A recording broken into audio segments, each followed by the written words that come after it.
I'm Terry Chekon. I'm actually 75 years old, and today is September 16th, 2015, in Sacramento, California, and I'm interviewing my friend Gwen Fleming. My name is Gwen Fleming, and my age is 83, and it's September the 16th, 2015. We're in Sacramento, California, and my relationship to Terry is we're good friends. Okay, Gwen, when I first came to California, I thought everybody would be like me. I came as an adult, and that everybody'd come to California as adults. And then in Sacramento, I met all these people who were born here, and some of their parents had been born here. How about you? Yeah, I was born in Sacramento. I was born at the Sacramento County Hospital in January of 33. And I even know the room and a number of the bed that my mom was in when I was born. It's Sacramento County Hospital, Ward 16, bed 4. Then I know that because I worked at the hospital later on in my life. Oh, okay. And about your family, you have brothers and sisters, and where were you? And where was your birth order in the family and everything? Well, I was number 1. And then 1 year later, I had a sister named Eleanor, and I had another sister the next year. Well, Eleanor was born in the same year that I was born. I was born in January. She was born in December. And then the next year, a year and a half, my other sister was born. Her name was Alpha. And then I had another sister the next year named Alice, and then my brother the next year. So by the time I went to school, I had three sisters and 1 brother. Okay, and what was it like being the oldest? It was awful. I was told all the time that you're the oldest and you must set the example. If I had $1 for every time they told me that, I would be rich. But so I didn't understand it for a long time. I really didn't understand it until I was grown. Because I think, well, who's setting the example for me? Right. And since you were right here in Sacramento, and of course now Sacramento is a pretty big city, but what part of Sacramento did you grow up in, and what were the homes like where you lived? Well, I grew up in Midtown, and at 22nd and J, for a small amount of years, maybe 3 or 4 years. Mm-hmm. And it was a tiny little house, and it's still there after all these years. So it's 100 years old or better, and it was in the it's called the Boulevard Park area of Sacramento, which is downtown, a little further out east than downtown. Okay. And then we moved to a big house. Oh, tell me about that. The big house. Oh my goodness! It was at 20th and P, between P and Q, and it had 4 bedrooms and 1 bath.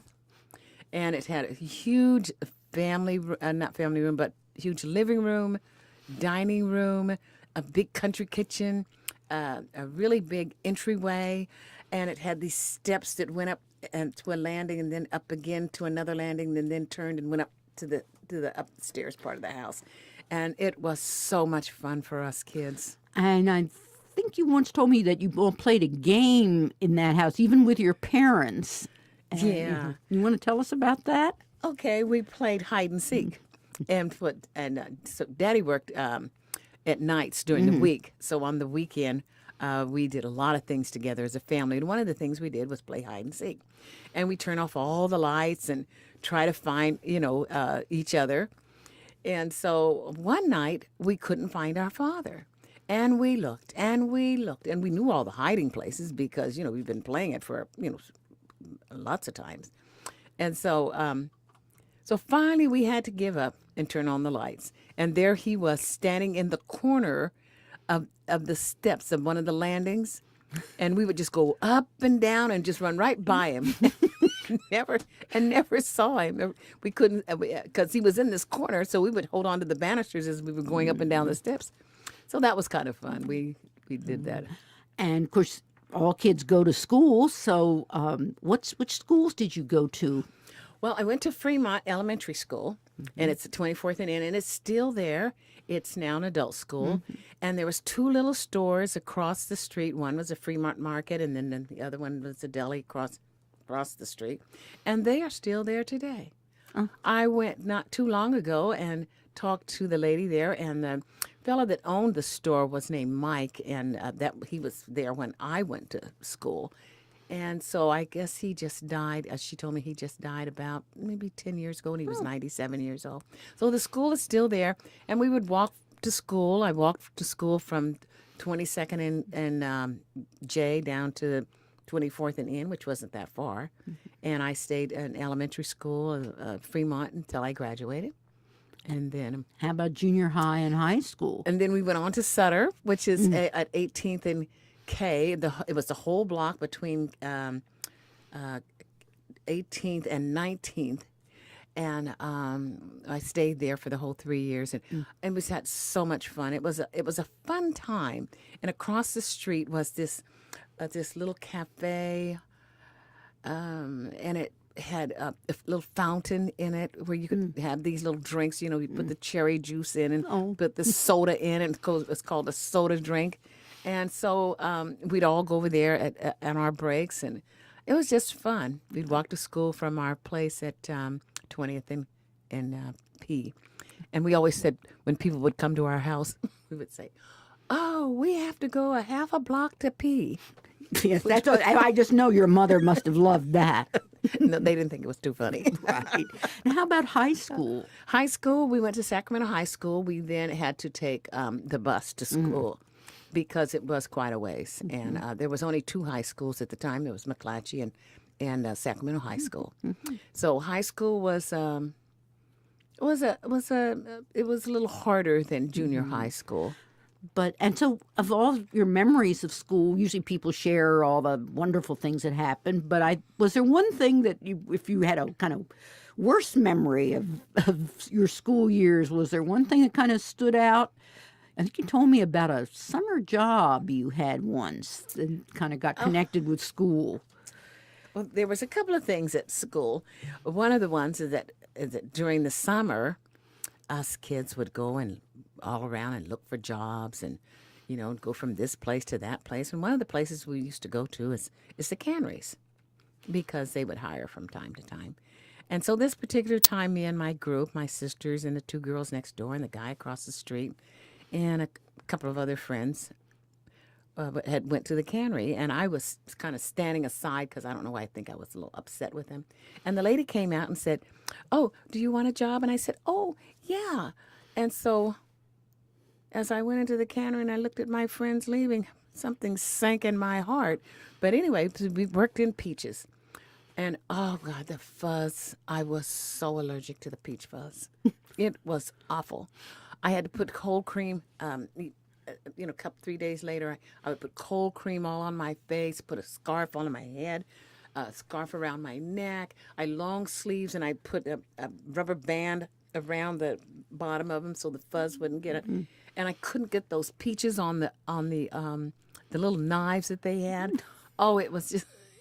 I would jam the machine, and so the whole belt would have to stop while they fixed it. It was just awful.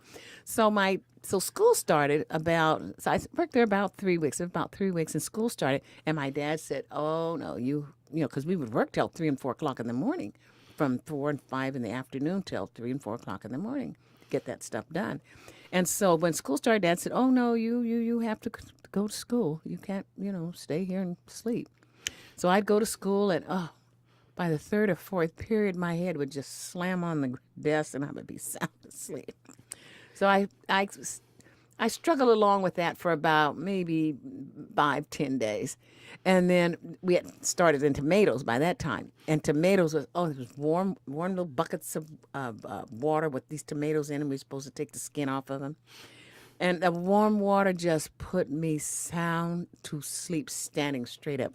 So the bosses were standing there looking at me, and I said, "Uh-oh." So I said, "Okay, I quit."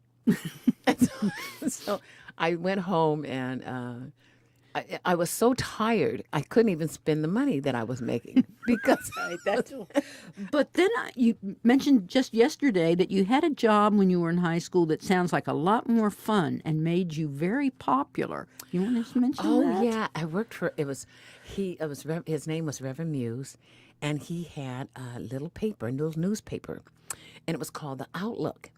And so I used to work for him, and he had a little printer, and that's what we used to print the little papers with. But I also was the reporter. I wrote a little column from the high school, and who was going with who, and what girlfriend was going with what guy, and who was wearing what guy's jacket from the football team, and so I was really, really popular because they couldn't wait to read the paper to see what I had written about them, in high school. So it's kind of fun. It was really a lot of fun. Did that ever get you in trouble with people at school? No, because I was pretty honest. I didn't want to. I didn't want to say something that wasn't true. Because I knew that I couldn't handle the backlash, from something that I had written that wasn't true. Yeah.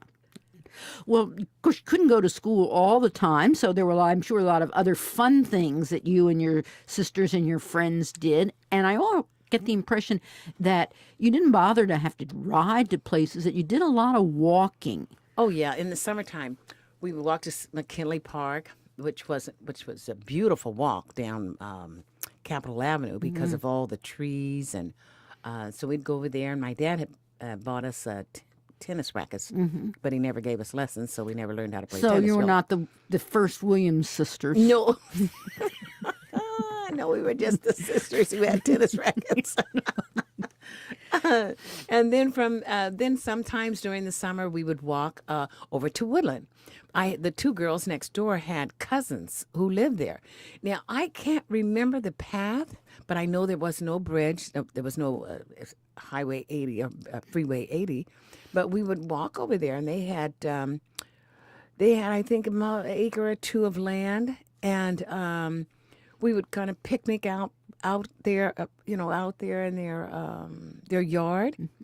And I tried to find, because I knew I was going to do this interview, and I tried to figure out the route that we walked. But there's paths, and there was, old little routes, walking routes that you could go along, and I think that's what we did. Oh, it's amazing. And actually, when you think about it, Woodland isn't that far. No. But these days, when people have to get in a car, and go, it seems like it's a little trip. Yeah, because we went out Capitol Avenue, and some kind of way we went to the right by that old bridge, but I just can't remember the route. But I know we walked over there. And then I think you mentioned to me that you were also a Girl Scout. You want to tell us about that? Yeah.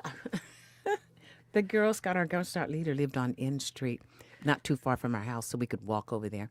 And so we would go and we'd play all these games, like musical chairs, and we did all these things that Girl Scouts are supposed to do with the different the things that You want badges? the badges and things that they had to tying in knots and all that kind of different things that we had to learn. And one of the things that we did was we went camping, and because that's part of one of the things that I think you have to do when you're a Girl Scout.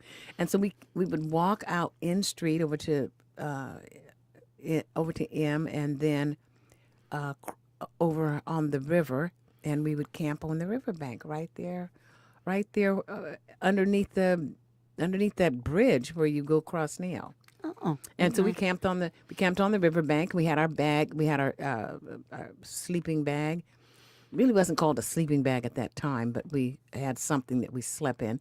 We had our own food. Mom made our sandwiches and our cookies and things like that we ate out there, and we stayed out overnight and came back the next morning. and nobody didn't have to have a permit or anything. Oh no, you didn't have to. And there was no what do you call them? Transients running all around. There wasn't any of that. There was bums, but they rode on the railroad. So today, you have all these homeless people who are on the riverbank, but that wasn't like that when I was. And as a Girl Scout, you mentioned the word cookie, and were there Girl Scout cookies? Yep, there was Girl Scouts cookies. They were. I meant to look up and see, but they were those little ones with the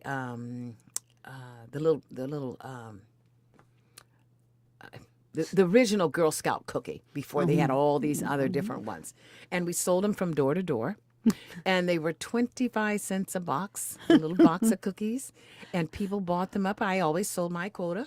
I bet. Everybody sold their quota because 25 cents a box. People would buy from the Girl Scouts. It was not a problem. And I think people, but they sure aren't 25 cents a box anymore. And there's so many different kinds. Oh my goodness, there's about 4 or 5 different kinds of at cookies. least, right? Okay, so. Sacramento, people I think already from our interview have an idea of how it's changed over the years. It's how it's grown. And one of the things when I came to Sacramento, one of the things that changed the most, I guess, and that was a change that people didn't like, was I'd run into people who'd say, I never go to the California State Fair anymore since it's moved up to that Cal Expo. I don't like it. I liked it when it was at Broadway and Stockton. Do you have any memories of the State Fair?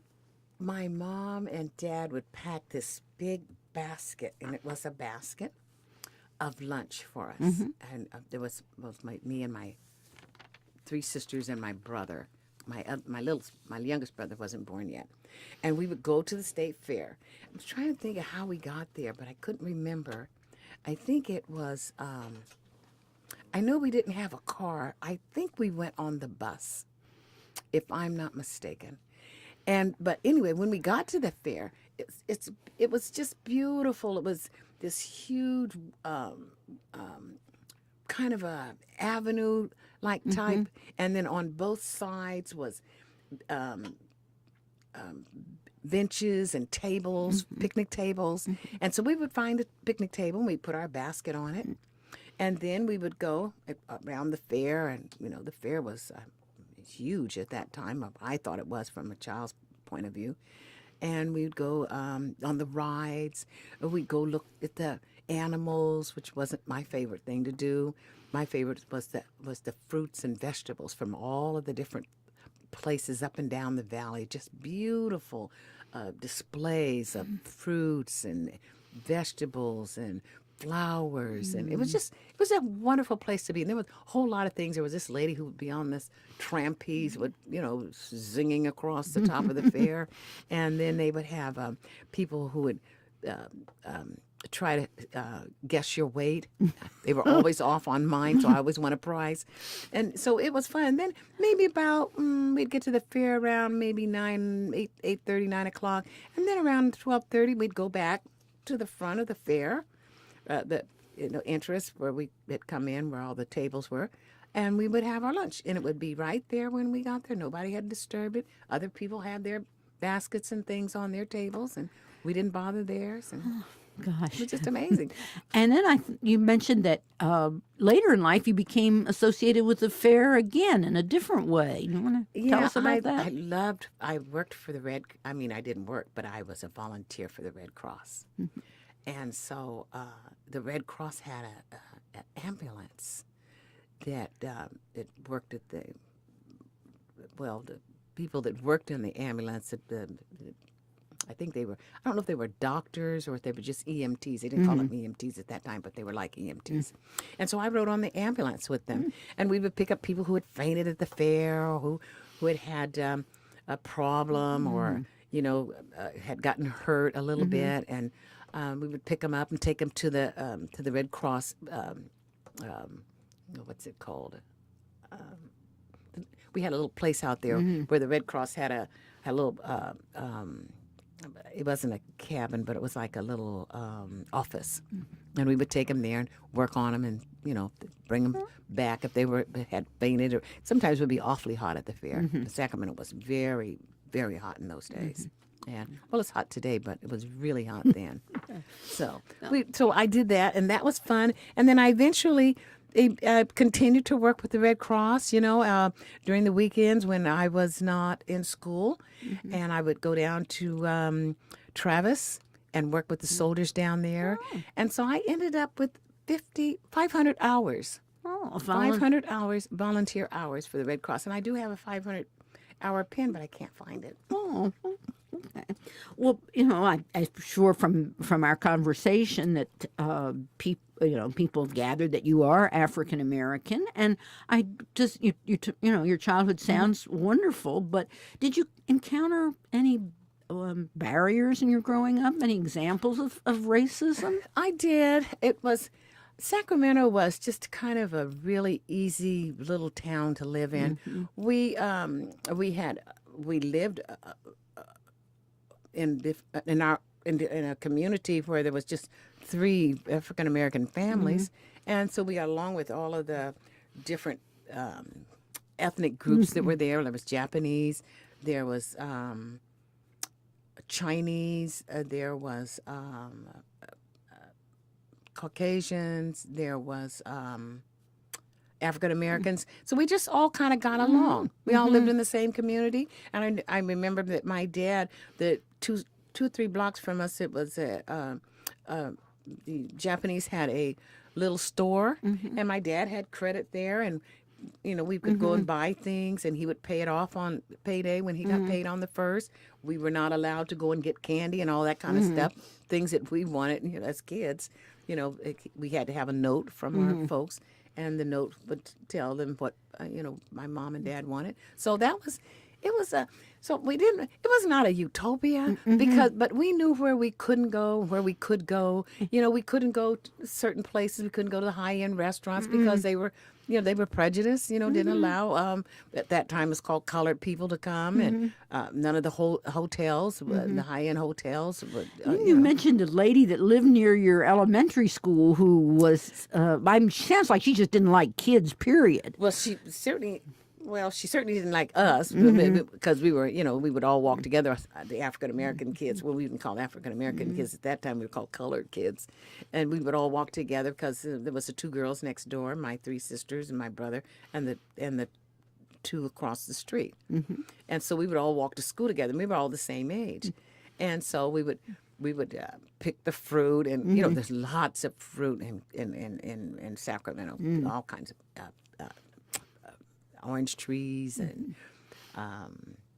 cherry trees and all kinds of trees. And so we would pick fruit on the way back. And so this particular lady didn't like us picking her oranges. And so one day we were coming from school, and she was standing out there, and she would throw oranges at us. But she said she had the really good oranges. She had really great oranges, and they were just on the tree. She couldn't eat all those oranges. Yeah, of course not. And we weren't tearing our tree up. We were just getting us some oranges. So anyway, but Sacramento wasn't a utopia, but it was a nice place to live. We didn't run into too much as a child. As a child, we didn't run into too much. People lived and kind of lived, and there was, like, we didn't go out to Fair Oaks or Carmichael or any of those places, which were pretty far away. And but there was no African Americans out there either. Right. So we would walk over to McClatchy Park, which was quite a ways, and there was in Oak Park there was quite an African community, Right. and so we had a lot of fun over there. And was at the swimming pool there, And there was a swimming pool. and something about your sister and that swimming pool. Well, when my mom finally let us go in the pool, my sister decided she could float. And so she floated right straight down to the bottom. And the lifeguard had to jump in and get her, bring her up. And of course, when my mom found out, which was that same day, that was the end of us going into the swimming pool. And so I was really sad about that, because I think we could have learned to swim. I never did learn to swim. And I know you also mentioned in all of your walking and exploring around Sacramento a place that you went on Sundays that kind of gave you a unique view of Sacramento from on high. Oh, yeah. After we had to go to church. Well, we went to church. We didn't have. We had to go to church. And if we were late to Sunday school, and we couldn't go to the movies. So we were always on time, believe me. And so after church, we would go home, have dinner, and we would all walk downtown to the Senator Theater to go to the movies. And after the movies, we would walk back home through Capitol Park, and we would go in the Capitol building. And in the Capitol building was these desks, and they were 2 desks on each side, and they were lined up, and those were for the assembly people that worked there, or that were voted in. And so then we would go up to we would walk up those steps to the crow's nest, and we would look out all over Sacramento. We were above the trees, and it was just a beautiful view. You could see for miles. And Probably almost a woodland. well, probably almost a woodland, probably, but it was really a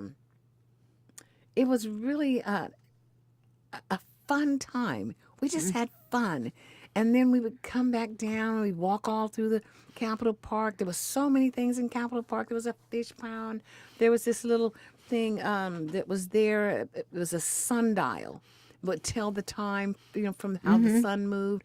There was all kinds of trees, and they had little tags on them that would tell us where they were from. And I think Capitol Park boasted that they had trees from everywhere in the world.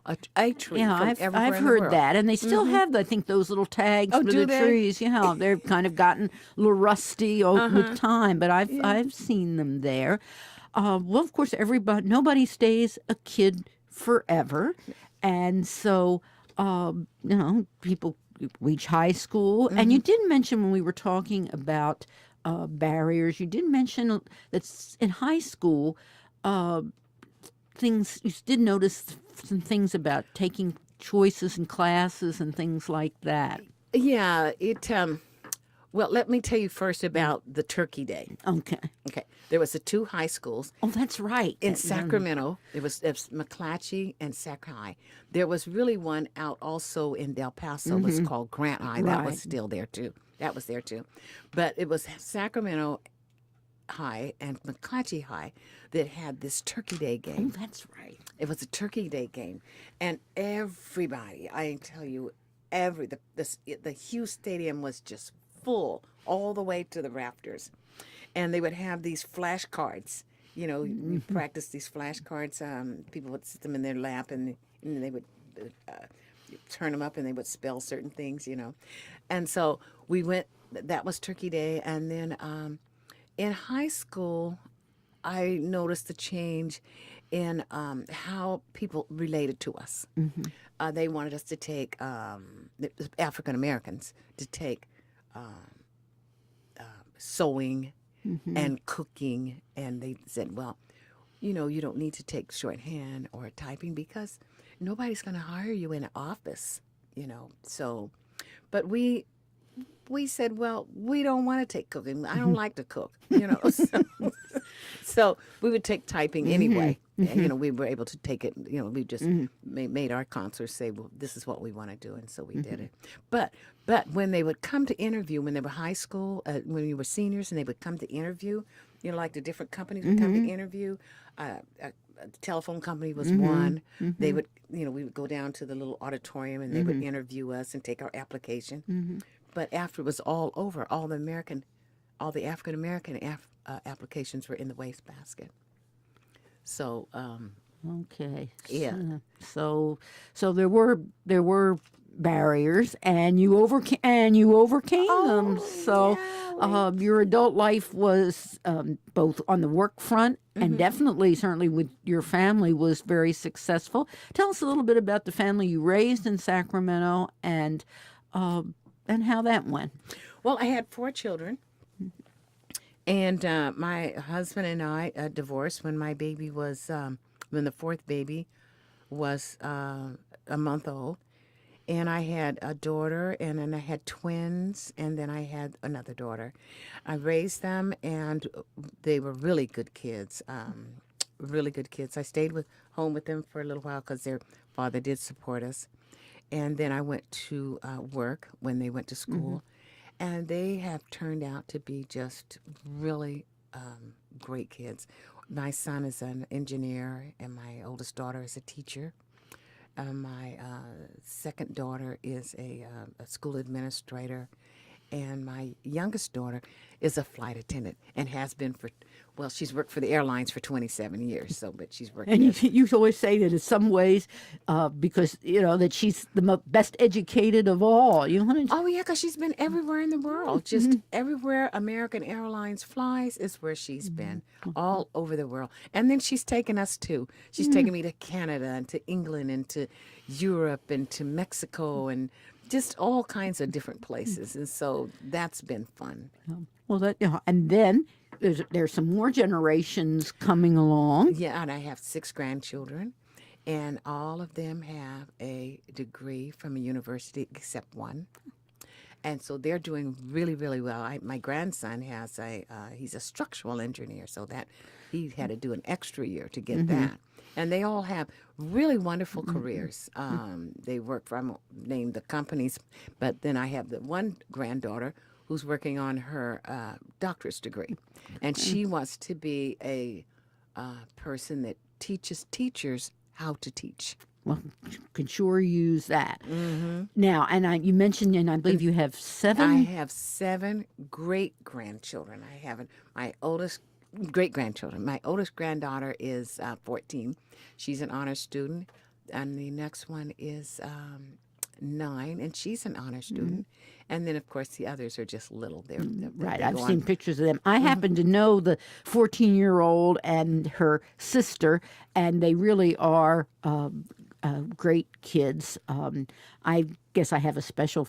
I mean, they're both great, but that second one, who's now active in student government, and you said she has a couple of jobs now. Well, she's designed this little flyer, and so she passes out in the neighborhood and she walks dogs. I think it's $3 a day or something.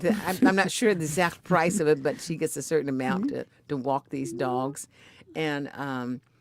She also is in a, it's called a diva. That would suit. She's a diva. Yeah, and then her oldest sister is, like I said, is an honor student, and she's, of course, what do you call them? She's a cheerleader.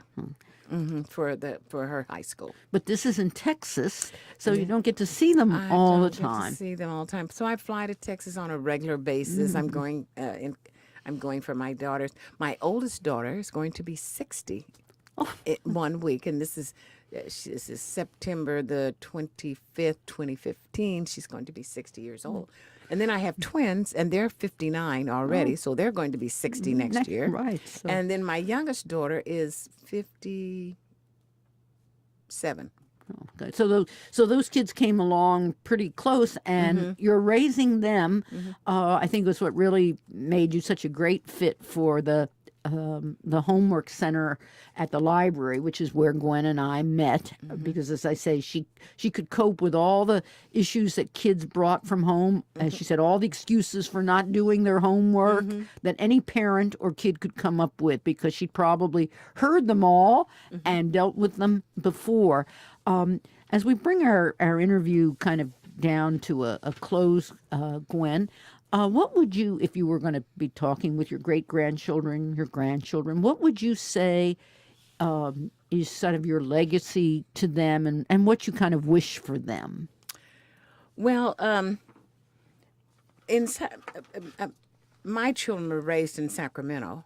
And so, as I said before, Sacramento really wasn't a utopia, but it was a really nice place, even when they were coming up to raise them.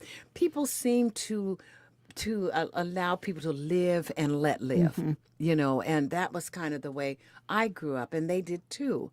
So I wanted them to be really great citizens, really good kids, dependable, good work skills, good skills for going to school. I used to really get on them about, their schoolwork.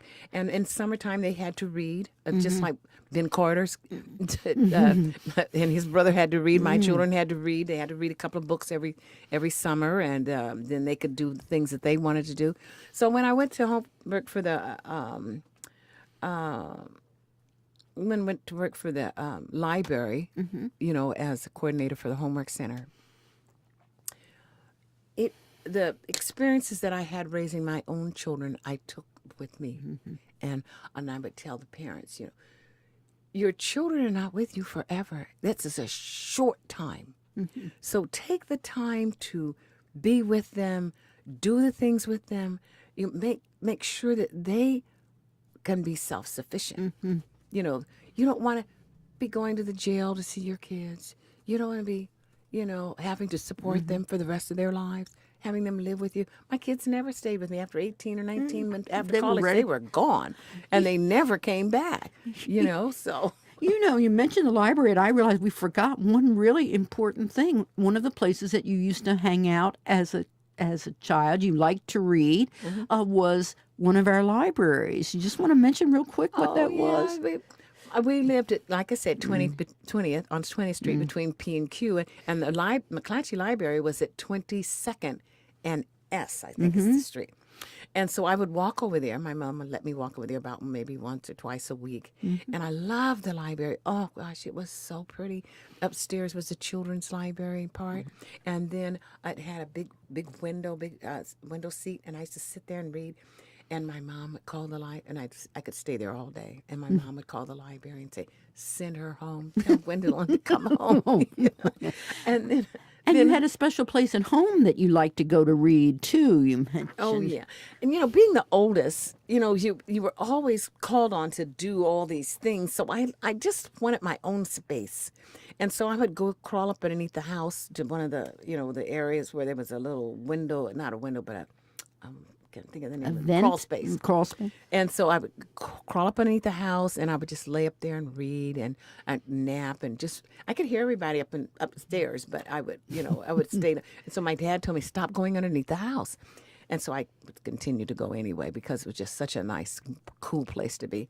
And so then one day he told me, he says, I want you to stop going underneath the house because there's black widow spiders underneath there, and if they bite you, you're not going to live.